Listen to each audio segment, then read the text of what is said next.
ya para tomar la segunda evaluación de esta segunda competencia, la cual se va a promediar con el primer examen.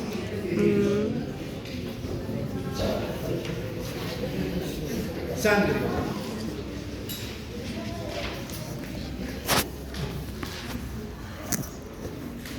Lemberg, segundo.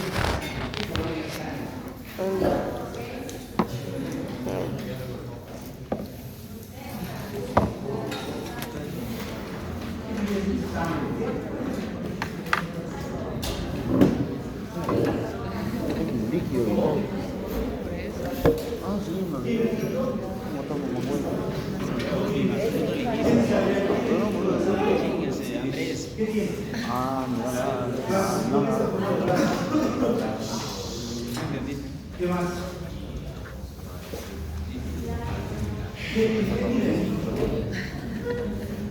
¿Qué dice la amiga? ¿Es líquido? ¿Es fluido? ¿Por qué estaría colgado? Sí, es un fluido líquido. No, pero sería la parte secundaria. Sí.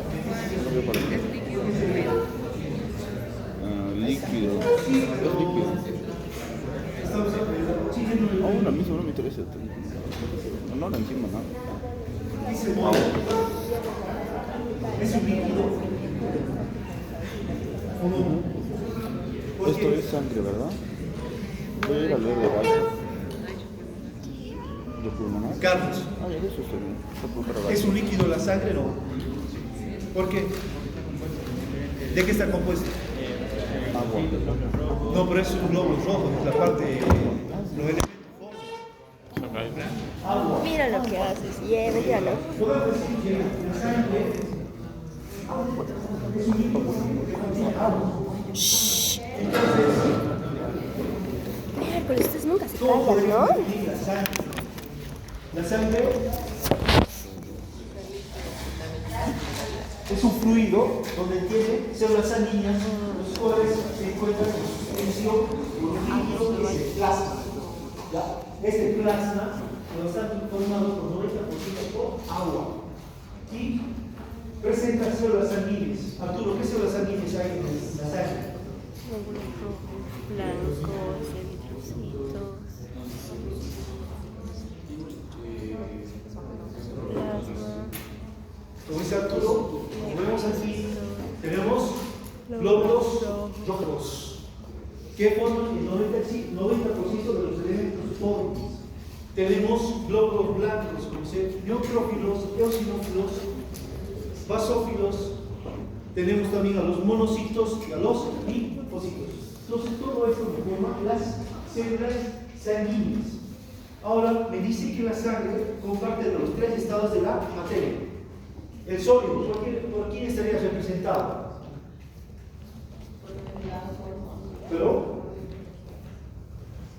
estaría representado por los elementos formes que serían los glóbulos rojos. ¿Por qué? Porque se encuentran en mayor cantidad. El líquido, ¿por quién estaría representado? Por el plasma. Y el gaseoso estaría representado por el oxígeno. Por eso se dice que comparte los tres estados de la materia. Ahora, la sangre tiene varias funciones. Como vemos aquí, tiene una función respiratoria. ¿Cuál sería esta función respiratoria? Llevar oxígeno a los ¿Qué tejidos, hace el oxígeno? intercambio gaseoso. Distribuye el oxígeno También lo desde los pulmones hacia los tejidos. Esa sería su función respiratoria. ¿Cuál sería la proteína encargada de captar el oxígeno? La hemoglobina. Entonces forma la hemoglobina que va por la sangre arterial hasta los tejidos y lo entrega a los tejidos. Tiene una función nutritiva. ¿Por qué? ¿Qué nutrientes? Igualmente transporta nutrientes como ser hidratos de carbono, proteínas, líquidos, vitaminas, igualmente las distribuye por todo el organismo. También tiene una función excretora. Lleva productos de metabolismo celular. Metabolismo como ser urea, creatinina, ácido úrico para que sea eliminado por el riñón. Igualmente tiene una función inmunitaria. ¿Por qué estaría dada esta función inmunitaria? Por los leucocitos, por los linfocitos, igual tiene globulinas y gamma globulinas, las cuales darían la función inmunitaria de la sangre, o sea que van contra los antígenos. Función de correlación humoral. Esto se refiere a que igual tiene una función de transporte de las hormonas. Alfredo, ¿qué hormonas se transportan por la sangre? ¿Qué hormonas recuerdas que se transportan por la sangre?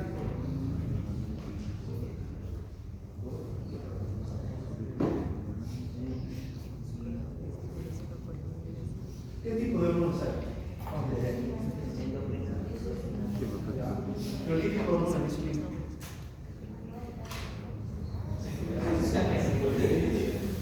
¿Qué tipo de hormonas? ¿Qué hormonas hay?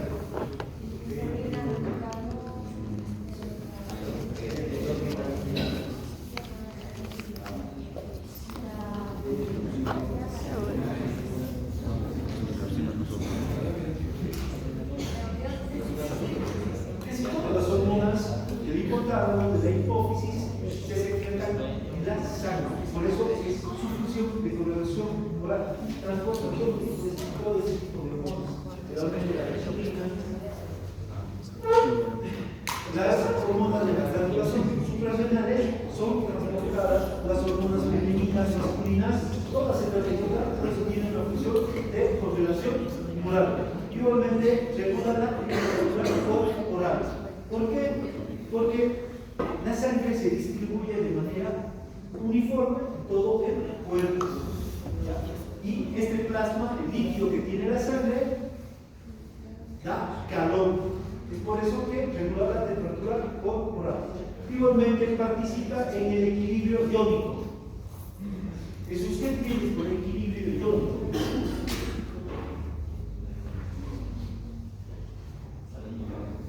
¿Cuáles? Sodio y potasio. ¿Qué son? ¿Aniones o cationes? ¿El anión es positivo o negativo? ¿Qué? Negativo. Entonces, ¿sería el sodio un anión? No. Es un catión. ¿Qué cationes hay? Sodio, potasio, cloro. ¿Y aniones?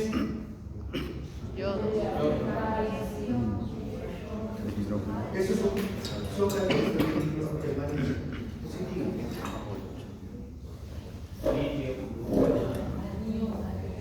Aniones, ¿qué función tenemos? No son cationes.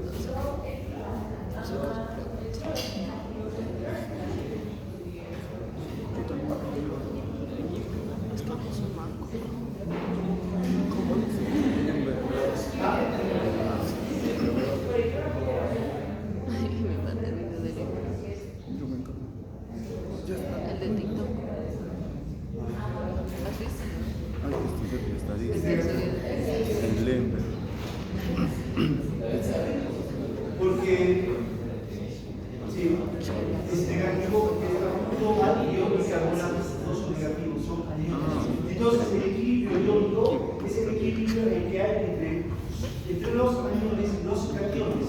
A eso me refiero. ¿Por qué participa? Porque la sangre se maneja el pH, que es el equilibrio iónico que hay en la sangre.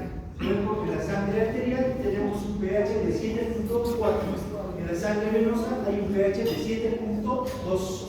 Entonces, la sangre participa en el equilibrio iónico. Es por eso que se mide el pH. Propiedades físicas de la sangre. Si observamos aquí tenemos sangre arterial. Y esta es sangre venosa. ¿Qué color sería este?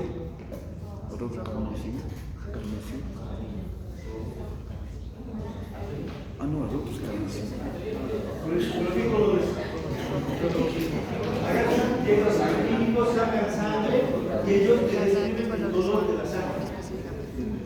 Puede ser un rojo, ¿cómo se llama? No, rojo tomate y el otro rojo. El carmesí es más, el tomate es un poco más opaco. Y puede Las ser chicas saben qué color es, domina el color. lodo, ni veas. Y el otro es rojo corto, y se nos ha quedado bien. Sí.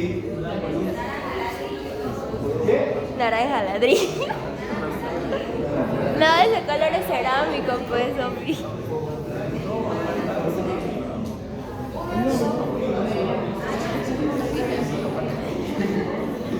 Rojo El vivo. libro dice que la sangre arterial, si hacemos una gasometría, la sangre arterial tiene color rojo escarlata. Escarlata. ¿Por qué tendría este color la sangre arterial? Porque está oxigenado. Porque está cargado con oxihemoglobina. Por eso tiene este color. En cambio, la sangre venosa, si usted saca sangre de una vena, tiene un color rojo oscuro, más rojo púrpura. ¿Por qué sería esto? Porque no está oxigenada. Hay una reducción de la oxihemoglobina que estaría dada entonces el color por la hemoglobina reducida. ¿Cuánto es el valor de la hemoglobina reducida? ¿De cuánto es? 3. Entonces, este color está dado por la hemoglobina reducida. Como sabemos, aquí tenemos glóbulos rojos, los cuales la hemoglobina ha captado el oxígeno, llega a los tejidos y entrega el oxígeno a los tejidos. Este proceso se llama oxigenación. Eso lo hacen los capilares. Y queda la hemoglobina reducida, la cual es la que le da el color a la sangre venosa. Ahora este color, ¿qué color sería? También podemos ver este color de la sangre. Es un rojo carmín que se presenta cuando la sangre presenta una intoxicación por monóxido de carbono. ¿Por qué no me sube? ¿Por qué no la boca? Y aquí un rojo púrpura, más o menos, que dice que es cuando se presenta la sangre que está con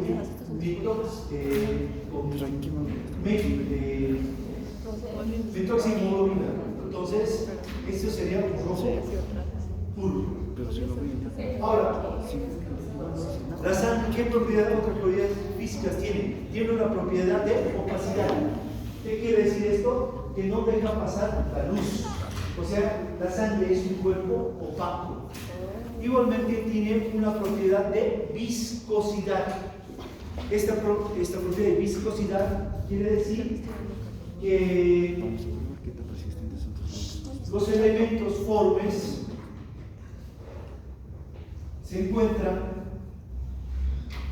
en movimiento junto a las proteínas, los cuales le dan esta viscosidad a la sangre. ¿Cuál es la función de la viscosidad? Es mantener la presión arterial. Igualmente vamos a decir que la densidad de los glóbulos rojos es de 1,093 en comparación del agua.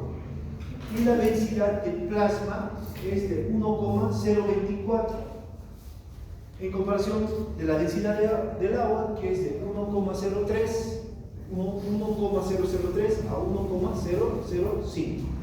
Entonces, todo esto hablando de las propiedades físicas de la sangre. Composición química. Como sabemos, tenemos un 55% que es plasma, el otro 45% son las células, los elementos formes. Entonces, aquí en el plasma tenemos un componente inorgánico y un componente orgánico. El componente inorgánico está dado por el agua que representa el 90%. ¿Qué más tenemos dentro del componente inorgánico? Tenemos los Cationes, como dijimos, el sodio, el potasio, el calcio y el magnesio. Y los aniones son el cloro y el ion bicarbonato. Entonces, esa sería la parte inorgánica. La parte orgánica está dada por las proteínas del plasma, que por electrocloración se las ordena primeramente a la albúmina, luego a la globulina, a las globulinas, las cuales se dividen beta 1, beta 2, alfa 1, alfa 2. Luego tenemos al fibrinógeno y por último a las gamas globulinas. Entonces, estas son la parte orgánica del plasma. Entonces, inorgánica, el agua y los electrolitos; orgánica, las proteínas del plasma.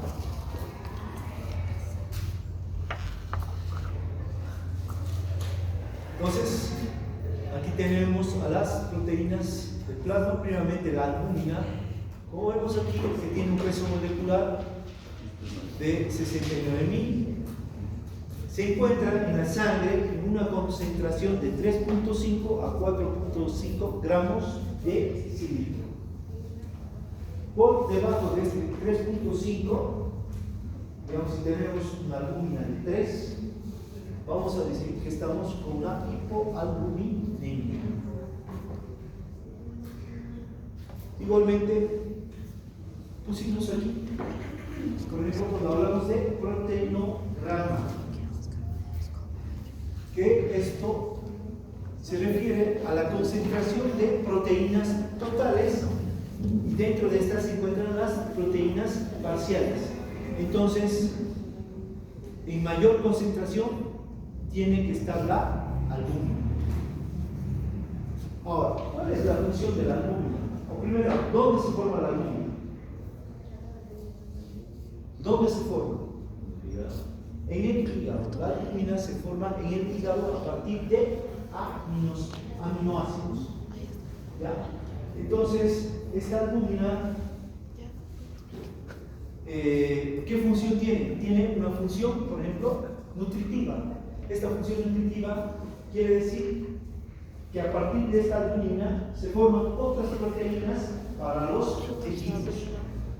Tiene una función de transporte. Para el año, cuando vean farmacología, la albúmina es la encargada de transportar fármacos, por ejemplo, antibióticos como la ampicilina. ¿Qué más?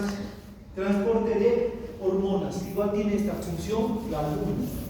Otra función que tiene la albúmina es de mantener el agua dentro de los vasos sanguíneos. Ya a nivel de los capilares, lleva agua del espacio intersticial al interior del capilar. ¿Cómo se llama esto? Gracias a quién es esto. ¿Cómo se llama esta presión?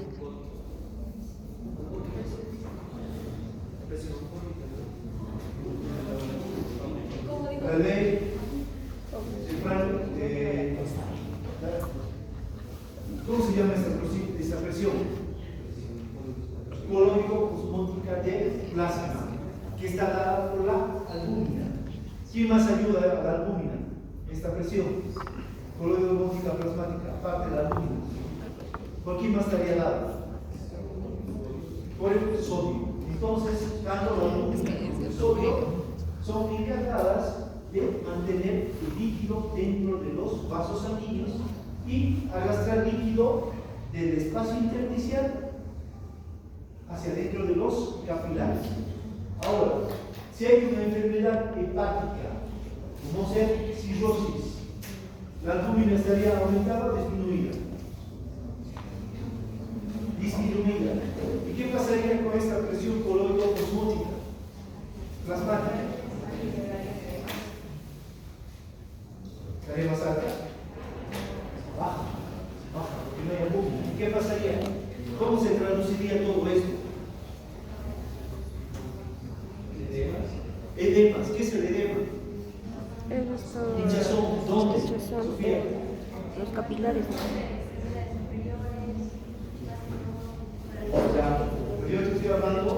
espacios en el espacio intersticial. Entonces aumenta el espacio que hay entre los vasos sanguíneos y las células. Entonces el edema es el espacio intersticial. ¿Cómo se traduce? Como dice Sofía, sobre todo se traduce a nivel de los miembros inferiores. Pero estos edemas pueden estar a nivel del abdomen, pueden estar a nivel de los miembros superiores. Generalmente siempre comienza a nivel de los miembros inferiores.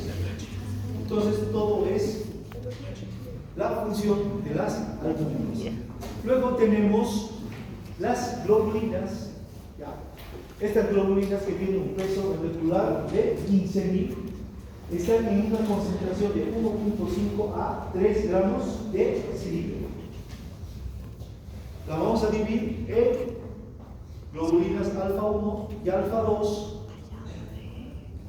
la cual el 50% se produce en el hígado y el otro 50% son formadas en el sistema linfático. ¿Cuál es la función de esta globulina alfa 1 y alfa 2? Igual, intervienen en el transporte de medicamentos y hormonas. Luego tenemos a las globulinas beta 1 y beta 2. Por esta globulina beta 1 también se conoce con el nombre de transferrina. ¿Por qué? Porque es la encargada de transportar hierro. También tenemos al fibrinógeno, que es la proteína más pesada que se encuentra en la sangre. Tiene un peso molecular de 600.000 y está en una concentración de 200 a 400 miligramos de silicio. ¿Cuál sería la función del fibrinógeno? En la coagulación. Entonces, ¿qué pasa aquí? Este fibrinógeno es atacado por la trombina y se degrada a fibrina, que es una red, y esta red de fibrina atrapa glóbulos rojos, atrapa plaquetas y forma coágulos. Y por último tenemos aquí las gamma globulinas, las cuales tienen una función inmunitaria. ¿Qué otros componentes de la sangre tengo? Tengo los hidratos de carbono, los cuales sobre todo están representados por la glucosa, que si yo tomo un examen en ayunas, la glucosa va a tener un valor entre 70 a 100 miligramos de silicio. Igualmente voy a encontrar grasas, como ser el colesterol, que tiene que estar menos de 200 miligramos de silicio, y los triglicéridos igualmente que tienen que tener un valor menor a 100 miligramos de silicio. Ahora yo le hago la pregunta: si es una persona que tiene colesterol alto, póngale 250, triglicéridos 180, y se hace un examen en ayunas y tiene una glicemia de 90, ¿estará todo normal? ¿Por qué? O sea, yo puedo decir, no tienes diabetes, no hay ningún problema. Porque esta persona tiene mucha posibilidad de en algún momento hacer diabetes. ¿Cuál sería el factor de riesgo?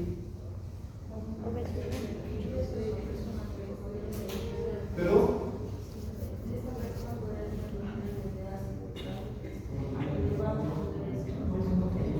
es una persona obesa. La obesidad es un factor de riesgo.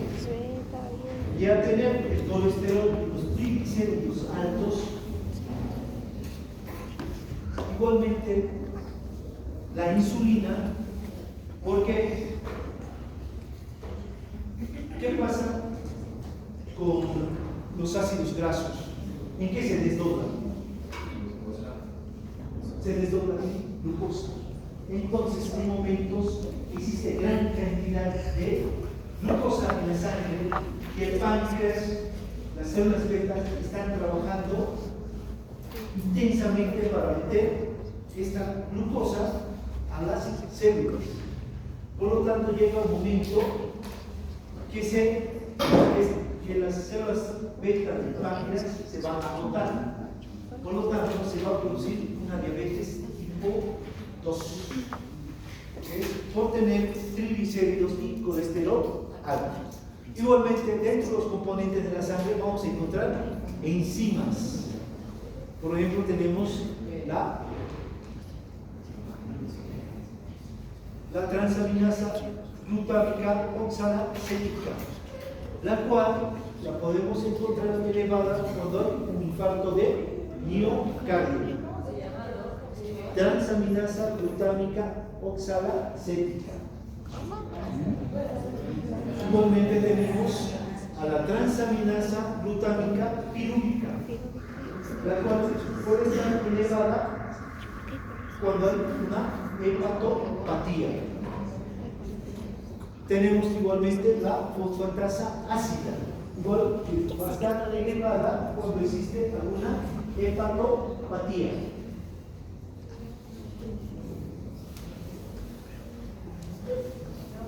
Igualmente tenemos a la fosfatasa alcalina, que esta enzima puede estar elevada cuando hay cáncer de hueso. Igualmente encontramos fermentos dentro de los componentes de la sangre, como ser la amilasa y los gases como ser el oxígeno y el CO2.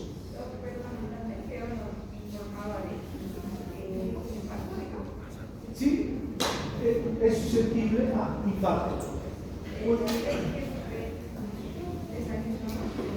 Cuando hay una hepatopatía, puede estar elevada cuando hay una hepatopatía. O sea, vos haces un examen y pides TGO, TGP, y bueno, por ejemplo, hay sospecha de un infarto de miocardio. Tienes un montón de laboratorios. Entre estos está la transaminasa glutámica oxalacética. Y si esta está elevada, te puede orientar hacia un infarto de miocardio. Igual tenemos productos de metabolismo oxidativo, como ser la urea, que tiene un valor normal entre 20 y 40 miligramos de cilindro, la creatinina, que tiene un valor de 0,6 a 1,5 miligramos de cilindro, igualmente el ácido úrico, que tiene un valor entre 3 a 7 miligramos de cilindro. Este ácido úrico puede estar elevado en las personas que consumen grandes cantidades de carne. Entonces, si yo pido un examen de sangre, puedo pedir todo esto. Puedo pedir glucosa, puedo pedir colesterol, triglicéridos, las transaminasas, ya sea la oxalacética o la pirúvica, fosfatasa ácida, fosfatasa alcalina, amilasa, los gases mediante una arteriografía, pero no oximetría, no es una arteriografía, es una gases arteriales en sangre, se piden estos, el CO2, el oxígeno y el CO2. Igualmente puedo detectar la urea, creatinina y ácido úrico. Entonces, dicho todo esto, vamos a ver ahora los glóbulos rojos. Entonces, fueron descubiertos en el año 1674 por este investigador que era Li Wing-Hoc, el cual es el que introdujo la microscopía y fue el primero en observar a los glóbulos rojos. Luego, otro investigador que es Lemery fue el que observó el hierro dentro de los glóbulos rojos. Luego, este otro investigador separa la hemoglobina en los glóbulos rojos. Y el investigador Hope es el que fue el que observó la combinación de la hemoglobina con el oxígeno, igualmente la separación de la hemoglobina con el oxígeno. Entonces, se ha investigado ampliamente lo que es los glóbulos rojos. Entonces, forma y tamaño de los glóbulos rojos. ¿Ya? ¿Qué forma tienen los glóbulos rojos? Bicóncavo. Entonces, gracias a esta forma cóncava, es que los glóbulos rojos forman filas. ¿Para qué? Para aumentar su superficie y para captar más oxígeno. Ahora, ¿qué tamaño tiene? Tiene un tamaño de... La superficie total de este glóbulo rojo es más o menos de 7.2 a 7.5 micrómetros. Su grosor en la parte media más o menos es de 1.8 micras y en los extremos más o menos de 2.2 micras. Entonces ya tenemos su tamaño. Ahora, como vemos aquí, la sangre arterial tiene un tamaño de 8.5 micras. ¿Por qué? Porque está cargado con hemoglobina y lleva el oxígeno. En cambio, la sangre venosa tiene un tamaño mayor que es de 9 micras. ¿Por qué será esto? ¿Por qué es más grande en la sangre venosa? ¿Cómo? ¿Qué tiene? Ya, ¿y por qué el dióxido de carbono lo hace más grande que el oxígeno? Porque la hemoglobina es más dióxido de carbono. ¿Y por qué sería? Recuerda Arturo, ¿verdad? Cuando sea. A ver, la hemoglobina, pero el CO2, cuando es captada por la hemoglobina, se capta de tres maneras. ¿Cuál era? ¿Cómo es captado la hemoglobina, el CO2 por la hemoglobina? Ahí está la explicación. La Luciana, ¿te acuerdas? Sí. ¿Cómo es captado el CO2? Pues a nivel intracelular, ¿a qué presión se encuentra? ¿Te acuerdas? Dana, ¿vos te acuerdas? ¿A qué presión está a nivel intracelular? Rocío. Valentina. ¿Por qué el glóbulo rojo es más grande que la sangre venosa?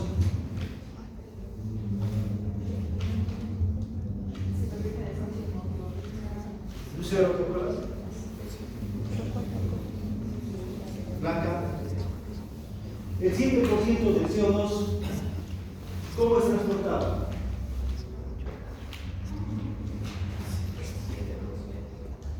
¿Cómo es el 7%? Dice. El 7% está diluido en el plasma y es transportado en el plasma junto a las proteínas. También se une a las proteínas. El 23%, ¿cómo se transporta?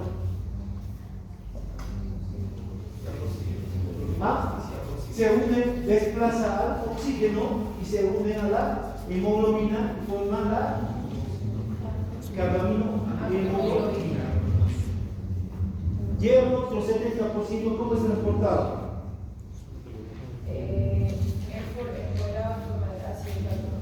¿Cómo?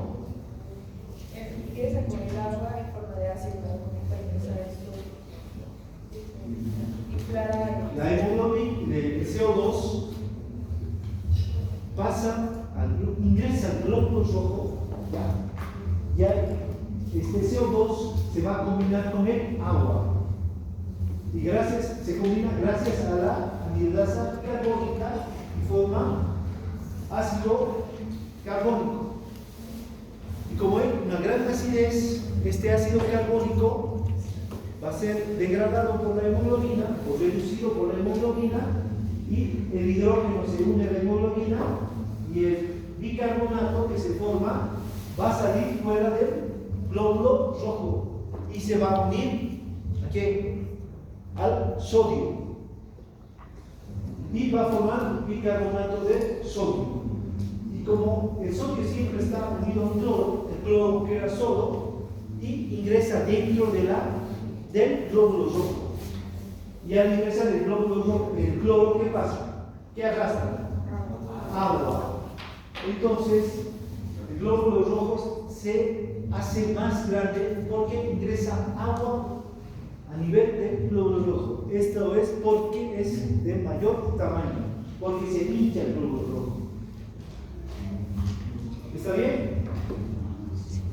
Entonces, en el sistema venoso tiene este tamaño porque se hincha de agua. Llega al corazón derecho, llega hasta la arteria pulmonar y a los capilares pulmonares. ¿Y qué tiene que hacer ahí para pasar? Tiene que eliminar el agua. Por lo tanto, nuevamente este bicarbonato de sodio que se ha formado queda libre, el ion bicarbonato ingresa dentro del glóbulo rojo, se une al hidrógeno para formar ácido carbónico, el cual no se une al agua porque no hay anhidrasa carbónica y por lo tanto va a ser eliminado por la respiración, por la diferencia de presiones. Entonces, aquí les he explicado por qué es más grande el glóbulo rojo a nivel de la sangre venosa. Y tenemos que decir que existen varios tamaños de glóbulos rojos. Existen normocitos, microcitos, macrocitos, megalocitos. ¿Qué es la anisocitosis? Es el anterior histología. ¿Qué es la anisocitosis? ¿Qué?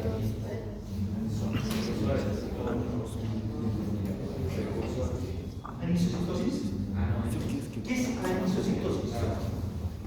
Si usted ve un hemograma y le informa que la muerte está anisocitosis, ¿qué sería?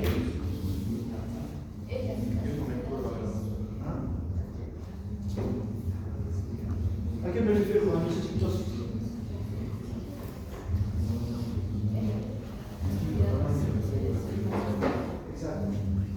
Es que en un extendido de sangre observamos diferentes tamaños de los glóbulos rojos.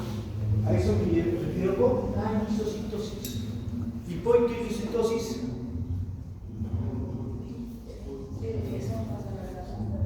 Porque anisocitosis es cuando existen diferentes formas de glóbulos rojos. Por ejemplo, estos glóbulos rojos tienen forma de óvalo. Son llamados ovalocitos. Estos glóbulos rojos que vemos aquí tienen forma de esferas. Son llamados esferocitos.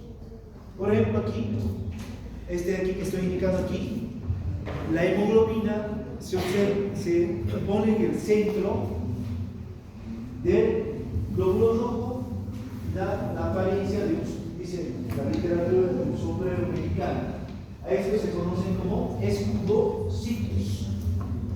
Y estos glóbulos rojos que tenemos aquí igual, que tienen una forma alargada, en forma de hoz, también se conocen con el nombre de trepanocitos.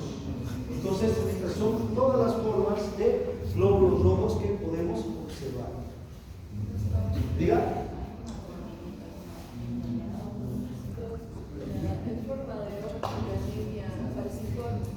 Del parocito. Sí. Esto conlleva en patología. Porque se da estas enfermedades, que sea la drepanocitosis. Sí. Aquí vemos todos los datos. Ahora, si hablamos de la concentración de los glóbulos rojos a nivel del mar, ya,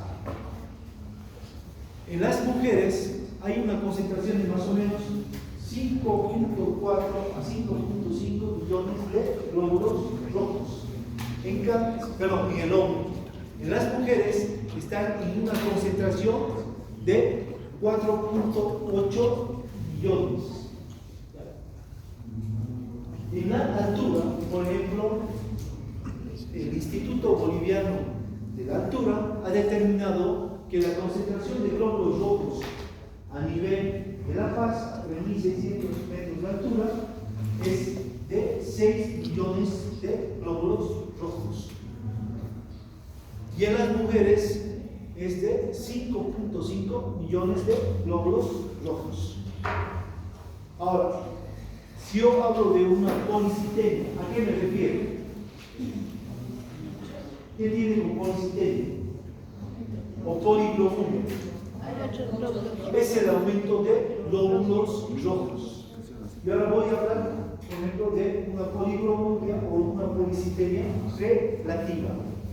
¿A qué me refiero con esto? Por ejemplo, una persona que ha sufrido una deshidratación y ha perdido líquido del plasma, agua del plasma. Entonces, los glóbulos rojos se concentran, hay una hemoconcentración y si yo hago un hemograma, por ejemplo, me va a dar 6 millones de glóbulos rojos. O sea, está con una policitemia. ¿Por qué? Pero esta es relativa. ¿Por qué? Porque si yo hidrato a esta persona con líquidos, esta policitemia relativa va a desaparecer. También hay una policitemia pasajera o temporal que se da en personas que viven a nivel del mar y viajan a la altura, como ser, pongamos La Paz, y viven durante 20-30 días y se va a observar que el número de glóbulos rojos va a subir. Pero cuando esta persona vuelva nuevamente a su lugar de origen, esta policitemia va a desaparecer. Por eso es pasajera. Y ahora, una policitemia absoluta se da en personas que viven a nivel del mar, pero presentan 7 millones de glóbulos rojos. O sea, es absoluta. Por algún motivo, el conteo de glóbulos rojos está aumentado. Y ahora, si hablo de oligocitemia, ¿a qué me refiero? Hay una disminución del conteo de glóbulos rojos. Está por debajo de 5.4. Sí, podría ser una anemia. Es una anemia. Pero esto ustedes se tienen que guiar sobre todo porque depende del laboratorio que ustedes vayan, ellos te ofrecen sus valores normales, que no varían mucho. Hay laboratorios que te ponen valores, por ejemplo, de 4.5 a 5.5. O sea, depende de los reactivos que ellos utilicen, ya te dan un valor normal, ¿sí? Que son valores de referencia. Ahora, ¿qué composición tiene el glóbulo rojo? Por ejemplo, aquí tengo una membrana celular. Bueno, ¿te acuerdas cómo está formada la membrana celular? Sí, todas las células. ¿Por qué está formada?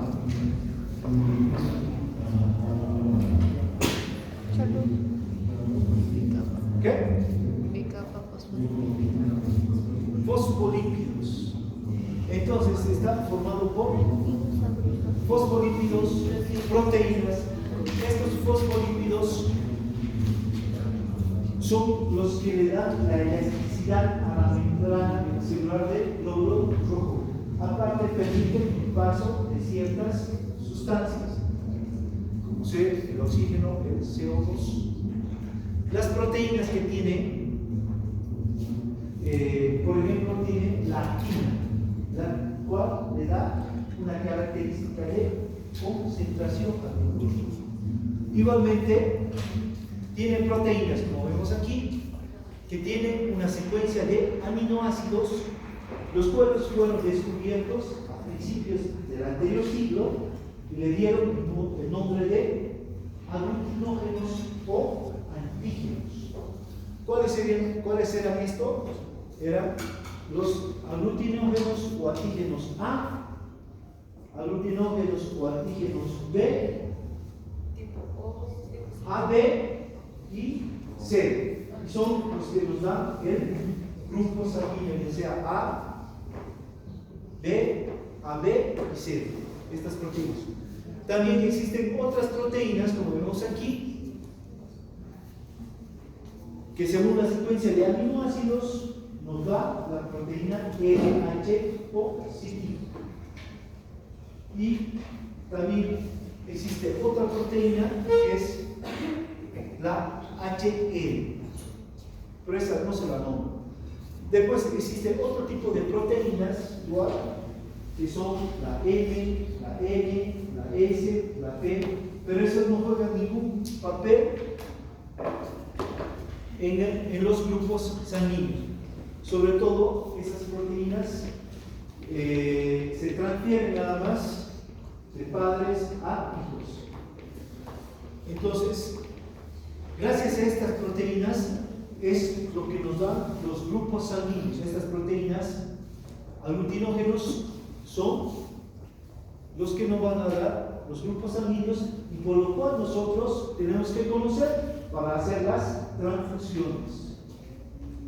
¿Qué más tenemos aquí? El glóbulo rojo tiene un componente inorgánico que es el agua, que está en 90%, y igualmente encontramos electrolitos como ser el sodio, el potasio y el cloro. Igualmente tenemos componentes orgánicos, como ser la hemoglobina, que más o menos se encuentra en un 97%.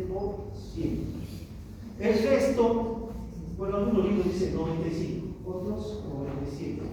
El resto de los componentes orgánicos tenemos urea, tenemos ácido úrico y también tenemos a la catalasa y a la peroxidasa, que estas tienen una característica importante.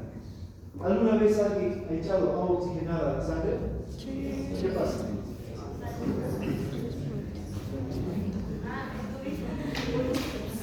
Esa espumita que dice azul está dado por esto, por una catalasa, la peroxidasa. Entonces, la catalasa y la peroxidasa reaccionan con el agua oxigenada. Entonces, cuando comienzan a emerger esas burbujas, esto es por la catalasa, igualmente por la peroxidasa, que reaccionan con el agua oxigenada. Entonces, ya hemos visto lo que corresponde a la composición del glóbulo rojo. ¿Quedaremos aquí?